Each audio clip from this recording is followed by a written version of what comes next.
اعوذ باللہ من الشیطان الرجیم بسم اللہ الرحمن الرحیم ربی اشرح لی صدری ویسر لی امری واحلل عقدۃ من لسانی یفقہوا قولی۔ طاعون، بیماریاں،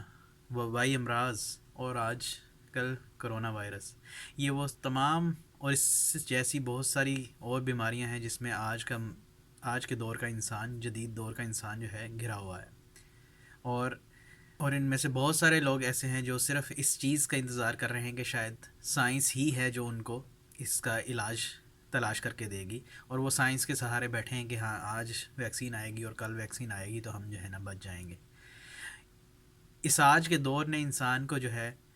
ایک ایسی طاقتور ہستی جسے پچھلے دور کے تمام اکثریت لوگ مانتے تھے، یعنی کہ خدا یا اللہ،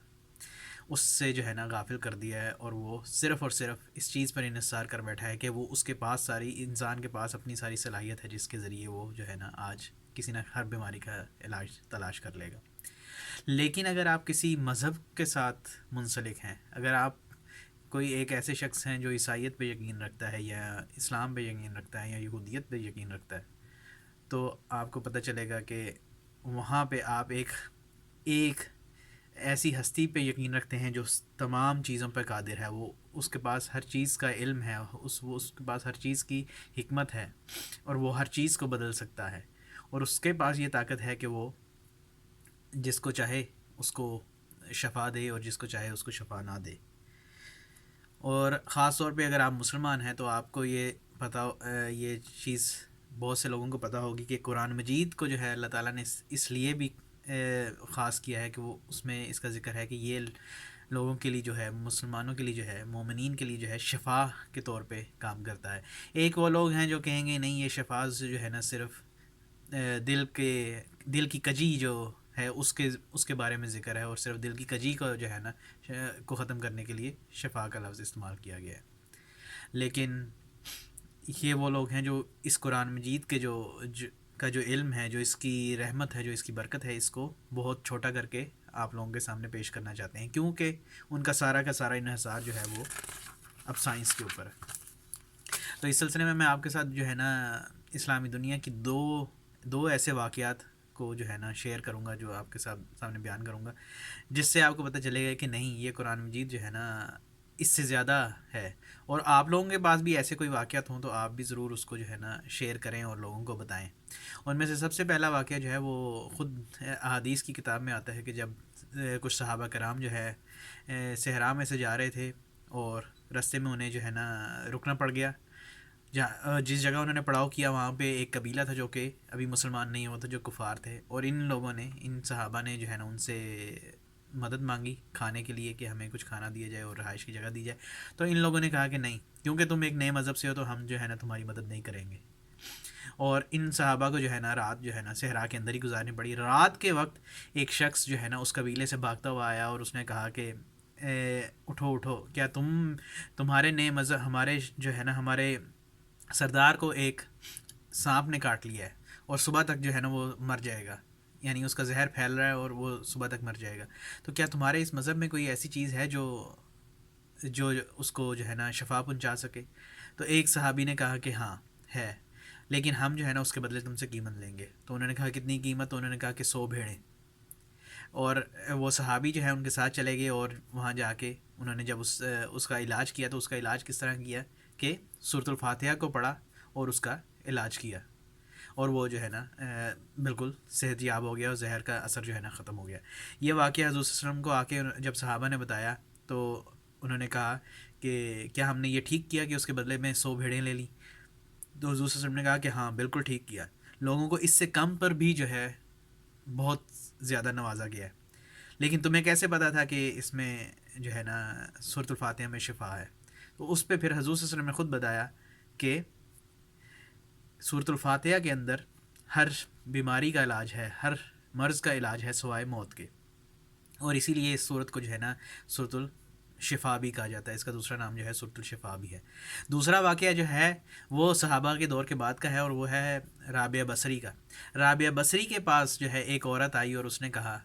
کہ میرا شوہر جو ہے مجھ کو چھوڑ کے جا رہا ہے اور وہ کسی اور عورت کے پاس جا رہا ہے۔ تو رابعہ بصری نے کہا کہ نہیں، تم جاؤ آرام سے گھر جا کے سو جاؤ، تمہارا شوہر جو ہے واپس آ جائے گا. جب اس عورت نے صبح اٹھ کر دیکھا تو اس کا شوہر جو ہے واپس آ چکا تھا. تو وہ بھاگتی ہوئی پھر رابعہ بصری کے پاس آئی اور اس نے کہا کہ آپ کو کیسے پتہ تھا کہ میرا شوہر واپس آ جائے گا؟ تو رابعہ بصری نے کہا کہ میں نے صرف سورۃ الفاتحہ پڑھی اور پھونکا تو وہ جو ہے نا اللہ کے کرم سے وہ جو ہے نا اللہ کے اذن سے وہ واپس آ گیا. لیکن آپ اور میں بھی ہر روز سورۃ الفاتحہ پڑھتے ہیں اور پتہ نہیں کتنی دفعہ پڑھتے ہیں. لیکن آپ اور میں جب بیمار پڑتے ہیں یا آپ اور میں جب کسی بھی مشکل میں مبتلا ہوتے ہیں تو ہماری سورۃ الفاتحہ جو ہے نا ہم پہ اثر نہیں کرتی. تو کیا اس میں کوئی مسئلہ ہے کہ آج اب وہ چیز اثر نہیں کرے گی اور وہ کل جو ہے نا وہ پہلے اثر کرتی تھی؟ تو یہاں پہ ہم سب کے لیے ایک سوچنے کا مقام ہے کہ شاید ہم کچھ غلطی کر رہے ہیں جو پچھلوں نے نہیں کی. اور اگر آپ جائیں اپنے گھر والوں سے پوچھیں یا اگر جو پچھلی ایک جنریشن جو ایک پوری جنریشن آپ کی گزر چکی ہے آپ ان سے پوچھیں تو آپ کی بڑی بوڑھیاں جو ہیں وہ ان کا ایک چیز ان میں کامن ہوتی تھی کہ وہ انہوں نے چھوٹی چھوٹی کتاب جو ہے نا کتابیں رکھی ہوتی تھیں جس میں کچھ نہ کچھ صورتیں ہوتی تھیں اور انہوں نے اپنا جو ہے نا یہ روز کا معمول بنایا ہوتا تھا کہ وہ لازمی جو ہے نا اس قرآن مجید کو پڑھتی تھیں اور وہ کوشش یہ کرتے تھے کہ جو ہے نا اس قرآن مجید کو ایک مہینے کے اندر لازمی ختم کر لیں. ٹھیک ہے. اور ان کی جو ڈیڈیکیشن تھی ان کی جو کمٹمنٹ تھی ان کا جو تعلق تھا قرآن کے ساتھ وہ اتنا زیادہ مضبوط تھا کہ ان کے لیے سب سے زیادہ جو ہے نا قرآن مجید کی اہمیت تھی. اور اس کے لیے میں آپ کے سامنے جو ہے نا شفا سے ریلیٹڈ قرآن مجید کی یہ سورۃ الاسراء کی آیت نمبر 82 رکھ دوں. اعوذ باللہ من الشیطان الرجیم بسم اللہ الرحمن الرحیم وَنُنَزِّلُ مِنَ الْقُرْآنِ مَا هُوَ شِفَاءٌ وَرَحْمَةٌ لِّلْمُؤْمِنِينَ وَلَا يَزِيدُ الظَّالِمِينَ إِلَّا خَسَارًا. اور ہم نے یہ قرآن نازل اس لیے کیا ہے کہ یہ جو ہے نا شفا بن جائے اور رحمت بن جائے مومنین کے لیے اور جو ہے نا کافروں کے لیے اور ظالمین کے لیے جو ہے نا یہ صرف ان کے نقصان میں ہی اضافہ کرتا ہے. لیکن مسلمانوں کے لیے جو ہے نا اور مومنین کے لیے خاص طور پر مسلمانوں کے لیے نہیں مومنین کے لیے جو ہے نا یہ شفا کا کام کرتا ہے اور رحمت کا کام کرتا ہے. اور یہاں پہ یہ بھی بات ایک یاد رکھنے کی ہے کہ قرآن مجید کو جو ہے اللہ تعالیٰ شفا کہہ رہے ہیں رحمت کہہ رہے ہیں ساتھ میں اس کتاب کا نام جو ہے قرآن دیا جا رہا ہے. اس کتاب کا نام جو ہے نا کوئی اور نہیں دیا جا رہا ہے. قرآن کا مطلب ہی ہے کہ آپ نے اس کو پڑھنا ہے پڑھائی. اور اس کے لیے میں آپ کو جو ہے نا قرآن مجید کی وہ سورۃ القیامہ سے جو ہے اس کی آیت اگر آپ پڑھیں 18ویں نمبر آیت ہے فَإِذَا قَرَأْنَاهُ فَاتَّبِعْ قُرْآنَ. اور جب ہم پڑھ دیں آپ کے لیے قرآن مجید تو اے نبی صلی اللہ علیہ وسلم آپ بھی اس کی پیروی کریں. تو یہ کیا ہے کہ اللہ تعالیٰ نے کیا خود قرآن مجید کو پڑھا ہے؟ بالکل اللہ تعالیٰ نے خود قرآن مجید کو پڑھا ہے اور آخری رمضان کے اندر جو ہے حضور صلی اللہ علیہ وسلم نے اس کو 2 مرتبہ پڑھا ہے. ایک دفعہ جبرائیل علیہ السلام نے پڑھا ہے پھر اس کو دہرایا ہے حضور صلی اللہ علیہ وسلم نے. اور یہاں سے ہی ہمیں یہ ملتا ہے کہ یہ جو ہے مسلمانوں کے لیے بھی یہ سب سے بڑی سنت ہے رمضان کی کہ اس میں جو ہے نا وہ اس قرآن مجید کو ختم کریں ایک دفعہ لازمی ختم کریں. تو وہ اور اس کے بارے میں قرآن مجید کے بارے میں حضور صلی اللہ علیہ وسلم نے کہا ہے کہ سب سے بہترین مسافر وہ ہے جو ایک سفر ختم کرتا ہے اور پھر دوسرا سفر شروع کرتا ہے. اور وہ سفر سے مراد یہ ہے کہ وہ ایک دفعہ قرآن مجید شروع کرتا ہے اسے اینڈ تک پڑھتا ہے پھر دوسرے کو اگلی دفعہ پھر شروع کرتا ہے پھر اینڈ تک پڑھتا ہے اور اس طرح وہ جو ہے نا اسے مکمل کرتا رہتا ہے اور پوری زندگی جو ہے نا اس سفر کو دہراتا رہتا ہے. اور آج کے دور کے لیے سب سے زیادہ جو انٹرسٹنگ اور سب سے زیادہ جو زبردست آیت ہے جو آج کے دور کی حقیقت بتاتی ہے اس میں بھی وہ بھی سورۃ الاسراء کے اندر ہے اور وہ جو ہے آیت نمبر 45 ہے جس میں ایک بہت ہی زبردست چیز اللہ تعالیٰ بتا رہے ہیں وَإِذَا قَرَأْتَ الْقُرْآنَ جَعَلْنَا بَيْنَكَ وَبَيْنَ الَّذِينَ لَا يُؤْمِنُونَ بِالْآخِرَةِ حِجَابًا مَسْتُورًا. اور جب آپ اس قرآن مجید کو کنٹینیوسلی جو ہے نا اسے تلاوت کرتے رہیں گے تو ہم آپ کے اور وہ دنیا وہ لوگ وہ رہنے والے اس دنیا کے جو آخرت پہ یقین نہیں رکھتے ان کے اور آپ کے درمیان ایک حجاب بنا دیں گے ایک نہ دیکھا جانے والا حجاب بنا دیں گے. تو یہ کون سی دنیا ہے جو اللہ تعالیٰ پہ یا آخرت پہ یقین نہیں رکھتی؟ وہ سب سے زیادہ آج ہمارے دور میں موجود ہے جس میں زیادہ سے زیادہ لوگ یہی ہیں کہ ان کا بھروسہ صرف اور صرف سائنس کے اوپر ہے کسی اور چیز کے اوپر نہیں ہے. وہ ہیں جو آخرت سے غافل ہے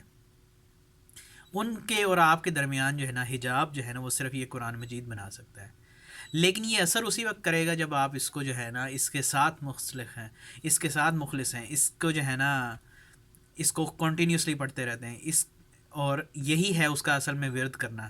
کہ آپ جو ہے نا ایک دفعہ شروع کریں ختم کریں. اور اسی لیے آپ دیکھتے ہیں کہ سورۃ الفاتحہ جو ہے اس کا جوڑا جو بنتا ہے وہ قرآن مجید میں وہ سورۃ الفلق اور سورۃ الناس کے ساتھ بنتا ہے، جو کہ آخر کی صورتیں ہیں. تو وہ کیا ہے کہ آپ شروع سے شروع کریں گے، اینڈ تک پہنچیں گے، اور پھر واپس جو ہے نا سرکل شروع ہو جائے گا، آپ سورۃ الفاتحہ پہ واپس آ جائیں گے، اور پھر اس طرح پورا ایک سرکل جو ہے نا چلتا رہے گا. تو اگر ہمیں یہ شفا چاہیے قرآن مجید سے، تو ہمارے سب سے پہلے جو ہے نا ہمیں یہ کرنا ہوگا کہ قرآن مجید کے ساتھ مخلص ہونا ہوگا، اور اس کو جو ہے نا